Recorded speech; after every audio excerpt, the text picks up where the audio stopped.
Hi friends, welcome back to Spicy Food Pod. അപ്പോൾ ഞാനിന്ന് ഇവിടെ ഒരു അടിപൊളി മസാല കപ്പലിൻ്റെ റെസിപ്പി ആയിട്ടാണ് കേട്ടോ വന്നേക്കുന്നത്. നല്ല ക്രിസ്പി ആയിട്ട് ഇരിക്കുന്ന നല്ല ടേസ്റ്റി ആയിട്ടുള്ള മസാല കപ്പലിൻ്റെ ആണ്. അപ്പോൾ എല്ലാവരും ഒന്ന് കണ്ടു നോക്കൂ കേട്ടോ. അപ്പോൾ ഞാൻ അതിന് വേണ്ടിയിട്ട് ഒരു 250 ഗ്രാമോളം കപ്പലിൻ്റെ എടുത്തിട്ടുണ്ട്. അതൊന്ന് 2 മിനിറ്റ് ഒന്ന് റോസ്റ്റ് ചെയ്ത് കൊണ്ടുവന്നിരിക്കുന്നതാണ്. ഇനി അതിലേക്ക് മസാലകൾ റെഡിയാക്കാനായിട്ട് തുടങ്ങാം. അതിനായിട്ട് ഞാനൊരു 4 വെളുത്തുള്ളി എടുത്തിട്ടുണ്ട്. അതൊന്ന് ചതച്ചിട്ട് എടുക്കാം കേട്ടോ. ചതച്ച് കഴിഞ്ഞാൽ നമുക്ക് മസാലയൊക്കെ പറഞ്ഞു വരുമ്പോൾ വെളുത്തുള്ളിയുടെ പീസൊക്കെ എടുത്ത് കഴിക്കുമ്പോൾ ഒരു പ്രത്യേക ഒരു ടേസ്റ്റാണ്. അതുകൊണ്ട് ഞാൻ ജസ്റ്റ് ഒന്ന് ചതച്ചിട്ട് കൊടുക്കുന്നുണ്ട്. പിന്നെ നമുക്ക് വേണ്ടത് കറിവേപ്പിലയാണ്. ചെറുതായിട്ടൊന്ന് അരിഞ്ഞെടുത്ത് കൊണ്ടുവന്നതാണ് കേട്ടോ. അതും കൂടി ഇട്ട് കൊടുക്കുന്നുണ്ട്.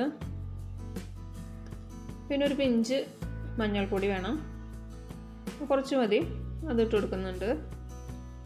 പിന്നെ അതിൻ്റെ കൂടെ തന്നെ ഞാനിവിടെ കാശ്മീരി ചില്ലിയാണ് എടുത്തിരിക്കുന്നത് കേട്ടോ. അപ്പോൾ ഒരു കളറും കൂടി കിട്ടാൻ വേണ്ടിയിട്ടാണ്. അതൊരു ടീസ്പൂണോട് ഇട്ട് കൊടുക്കുന്നുണ്ട്. സാധാ മുളക് പൊടിയാണ് എടുക്കണമെന്നുണ്ടെങ്കിൽ ഇത്രയും എടുക്കണമെന്നില്ല കേട്ടോ. 1 ടീസ്പൂണോളം കാശ്മീരി ചില്ലി ഇട്ട് കൊടുക്കുന്നുണ്ട്. പിന്നെ അതിൻ്റെ കൂടെ തന്നെ 1 ടീസ്പൂണോളം പെരിഞ്ജീരകം ഇട്ട് കൊടുക്കുന്നുണ്ട്, വലിയ ജീരകം കേട്ടോ. അതൊരു ടീസ്പൂണോട്ട് എടുക്കുന്നുണ്ട്. അതും ഈ പറഞ്ഞ മാതിരി തന്നെ നമുക്ക് മസാലയൊക്കെ വറുത്ത് കഴിയുമ്പോൾ പെരിഞ്ജീരകത്തിൻ്റെ ഒരു കഷ്ണമൊക്കെ അടിക്കാൻ കിട്ടുമ്പോൾ ഒരു പ്രത്യേക ടേസ്റ്റ് തന്നെയാണ്. അതുകൊണ്ട് ഞാൻ 1 ടീസ്പൂണോളം പെരിഞ്ജീരകം ഇട്ട് കൊടുക്കുന്നുണ്ട്.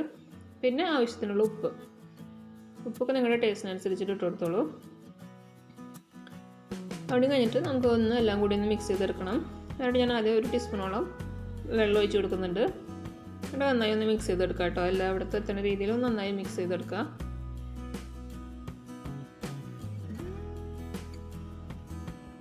അപ്പോൾ എനിക്ക് ഇത്തിരി വെള്ളത്തിൻ്റെ ഒരു കുറവ് തോന്നുന്നുണ്ട്. അപ്പോൾ ഞാൻ കുറച്ചും കൂടി ഇത്തിരി വെള്ളം ഒഴിച്ച് കൊടുക്കുന്നുണ്ട് കേട്ടോ ഇതിലേക്ക്. നമ്മളിനി ഇതിൽ പൊടികളൊക്കെ ചേർക്കുമ്പോൾ നമുക്കെല്ലാം കൂടി ഒന്ന് മിക്സ് ചെയ്തിരിക്കണമെങ്കിൽ വെള്ളത്തിൻ്റെ ഒരു കുറവ് വന്നപ്പോൾ ഞാൻ കുറച്ച് വെള്ളം കൂടി ഒന്ന് ഒഴിച്ച് കൊടുത്തിട്ടുണ്ട്. അപ്പോൾ ഞാൻ മിക്സ് ചെയ്ത് കൊണ്ടുവന്നിട്ടുണ്ട്. ഇനി അതിലേക്ക് ഒരു 2 ടീസ്പൂണോളം കടലപ്പൊടി ഇട്ട് കൊടുക്കുന്നുണ്ട്.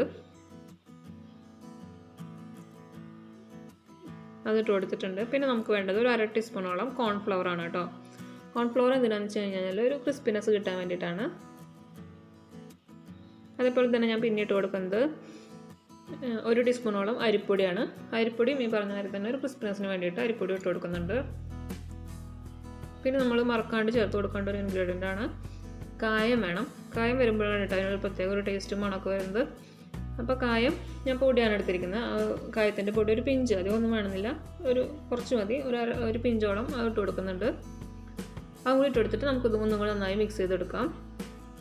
ഈ സമയത്ത് നിങ്ങൾക്ക് വെള്ളം ഇത്തിരി കുറവ് തോന്നുകയാണെങ്കിൽ ആഡ് ചെയ്ത് കൊടുത്തോളൂ കേട്ടോ. നന്നായി എല്ലാവരുടെയും ഒന്ന് മിക്സ് ചെയ്ത് കൊടുക്കണം.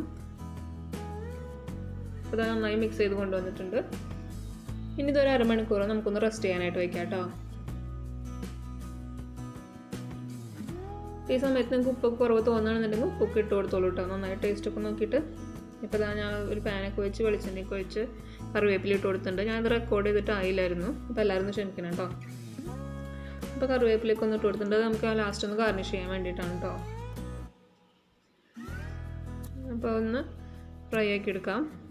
അതിൻ്റെ കൂടെ തന്നെ ഞാനൊരു 2 വെളുത്തുള്ളി ഒന്ന് ചതച്ചെടുത്ത് തന്നെ അതും അതിലേക്ക് ഇട്ട് കൊടുക്കുന്നുണ്ട്.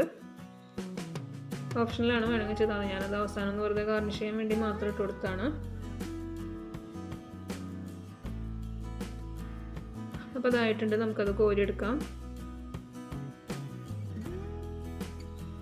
ഇനി നമുക്ക് നമ്മുടെ എണ്ണയൊക്കെ ചൂടായിരിക്കുകയാണ്. ഞാൻ എപ്പോഴും പറയാറുള്ള മാതിരി തന്നെ മീഡിയം ഫ്ലെയിമിൽ വെച്ചിട്ട് നമ്മുടെ മസാല കപ്പലിൻ്റെ ഇട്ട് കൊടുക്കുക. അപ്പോൾ അതേ മസാല പരട്ടി വെച്ചിരിക്കുന്ന കപ്പലിൻ്റെ അതിലേക്ക് ഇട്ട് കൊടുക്കുകയാണ് കേട്ടോ. കുറച്ച് കട്ട പിടിക്കും, കുഴപ്പമില്ല. നമുക്കതെല്ലാം കൂടി ഇട്ട് കൊടുത്തിട്ടൊന്ന് ഫോർക്ക് 1 ടീസ്പൂൺ വെച്ചിട്ടൊന്ന് മാറ്റി കൊടുത്താൽ മതി. അപ്പോൾ ഞാൻ ഇതെല്ലാം ഇട്ട് കൊടുത്തിട്ടുണ്ട്. ഈ സമയത്ത് നമുക്കൊന്ന് കട്ട പിടിച്ച് കിടക്കുന്നുണ്ടെങ്കിൽ നമുക്കൊന്ന് വെടിപ്പിച്ച് കൊടുക്കാം കേട്ടോ. ഇത് ഫ്രൈ ആയി വരാൻ അധികം സമയം എടുക്കില്ല. എന്ന് വെച്ചാൽ നമ്മൾ കപ്പലിൻ്റെ ഒന്ന് ചൂടാക്കി വെച്ചിരിക്കുന്നതാണ്, ഒരു പകുതി വറവായിരിക്കുന്നതാണ്. പിന്നെ ഈ മസാല ഒന്ന് മുരിഞ്ഞു വരുന്ന സമയം മാത്രം മതി. മസാല അധികം ബ്രൗൺ കളറാവാൻ നിൽക്കണ്ട കേട്ടോ. കളറൊന്ന് മാറി ഇതായി ഫ്രൈ ആയി തരുമ്പോൾ തന്നെ എടുത്തോളൂ, അല്ലെങ്കിൽ പെട്ടെന്ന് കളർ മാറും ഇതിൻ്റെ.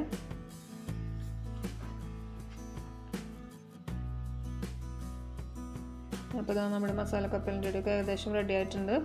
നമുക്കൊന്ന് കോരിയെടുക്കാം. നമ്മൾ ഒരു ബാച്ച് ഇട്ടിട്ടുള്ളൂ, ഇനി ഒരു ബാച്ച് കൊണ്ട് നമുക്ക് ഇടാണ്ട് കേട്ടോ. അതായത് റെഡി ആയിട്ടുണ്ട്. ഇത് നമുക്ക് കോരി മാറ്റാം. നല്ല ടേസ്റ്റ് ഉണ്ട് കേട്ടോ. നല്ല മഴയൊക്കെ പെയ്യുന്ന സമയത്ത് ഒരു കട്ടൻ ചായ ഉണ്ടെങ്കിൽ കഴിക്കാനായിട്ട് നല്ലൊരു ടേസ്റ്റ് അല്ലേ. അപ്പോൾ കപ്പലണ്ടി കിട്ടുമ്പോൾ എല്ലാവരും ഒന്ന് ട്രൈ ചെയ്ത് നോക്കണം. അപ്പോൾ നമുക്കിനി അടുത്ത രണ്ടാമത്തെ ബാച്ചും കൂടി ഇടാം.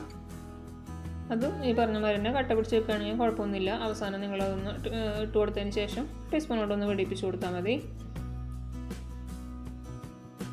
അപ്പോൾ അതെല്ലാം കൂടി ഞാൻ ഇട്ട് കൊടുത്തിട്ടുണ്ട്.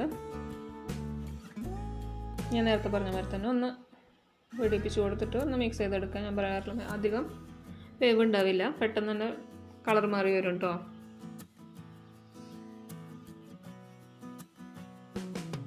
നന്നായി ഒന്ന് ഇളക്കി കൊടുക്കാതെ ഇതും രണ്ടാമത്തെ ബാച്ചും നമ്മുടെ റെഡി ആയിട്ടുണ്ട്. ഇതും നമുക്ക് കോരി മാറ്റാം.